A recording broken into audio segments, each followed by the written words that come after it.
Getting out the vote and protecting voting rights are of vital importance to Detroit NAACP President, the Reverend Dr. Wendell Anthony, who is senior pastor at Fellowship Chapel. As part of the Faith in Detroit project led by Christ Church Cranbrook, Reverend Anthony talked about his faith journey with the project's executive director, Father William Danaher.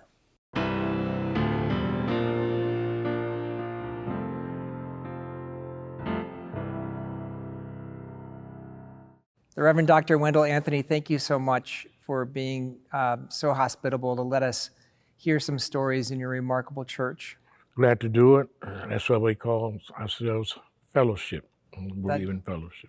I have been studying your career, and one of the things that strikes me as powerful about your career is your ability to build. And I'm going to start with a question. That says, how did God call you to be such a builder of such a place like the Village? I don't know, because I started off in a small church in St. Louis with my grandmother, church set up on the hill, the Devotional Baptist Church. And I had no idea I'd be winding up being a pastor. My grandmother always wanted a pastor in the family.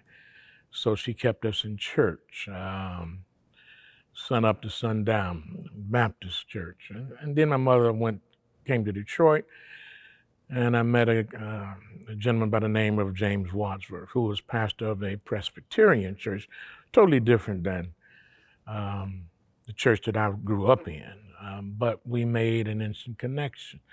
He used to give spelling tests in his class. And, I was in his Sunday school class, and he would give you a little token if you were successful in the quizzes that he gave. One Sunday he asked who could spell Nebuchadnezzar. You know, Nebuchadnezzar is not an easy word to spell. So I raised my hand and said, Wendell Anthony. And I spelled it. He was so proud. How did you know that word? I just thought about it, and I just spelled. He said, well, great. He gave me a gold metallic cross. And before the service was over, at the end of the service that day, I was sitting next to my mother, and he said, church, have an announcement before we leave. Wendell Anthony, stand up, Wendell. Shocked me. I was totally blown away. Sitting next to my mother, I thought I was in trouble.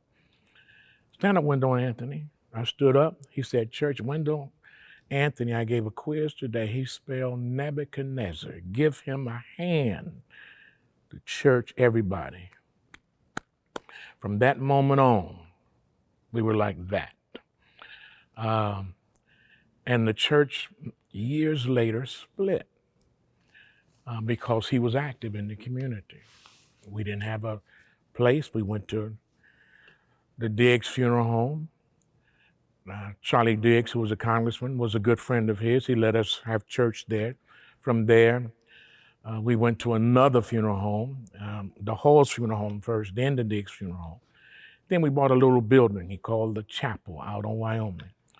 Then we bought another building on 6 Mile. It was formerly a grocery store and a funeral home. It seemed like we couldn't get out of funeral homes. But then I got the idea of a village. From traveling to Africa, taking people over there, the concept of a village, wanting to do everything there, church, school, even outreach places for the community to meet, banquet hall.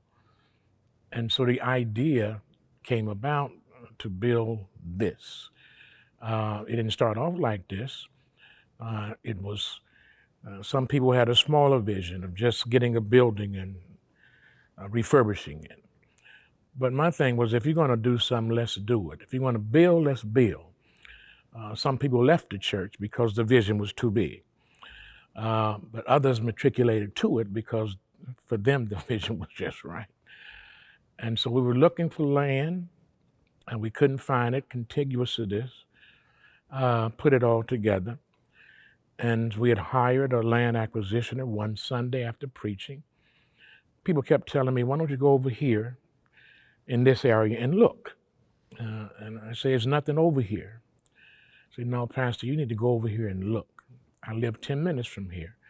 So one Sunday, instead of going by here, I made a left turn and turned up into this. I saw burned out homes. I saw abandoned cars. I saw tall grass like this. I saw drug syringes on the ground. I saw a broken sidewalk. And I pulled my car to the side, and as if something said, this is it. It's what I've been trying to tell you. Building a new community. Where my pulpit sits used to sit a dope house. Now it's a hope house.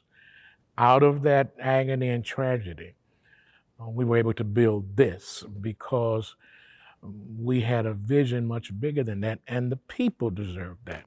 That's why we call it fellowship. That's why our mantra is the church of the people, where the people are the church.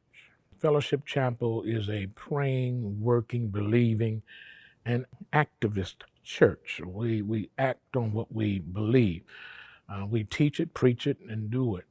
I'm also involved in the NAACP, as you may know. For the last 32 years, I've been president. So I've tried to bring the church and the organization together. I have my people know what I do, they're involved. So it helps in that regard. For so many of us, the church is a one-day operation. Here it is not, 7 days a week. Today is Saturday. And there's a lot going on here. Our Rites of Passage programs are meeting. Our Institute Rites of Passage for boys, 6 to 18, and into Johnny, Rites of Passage for girls, 6 to 18.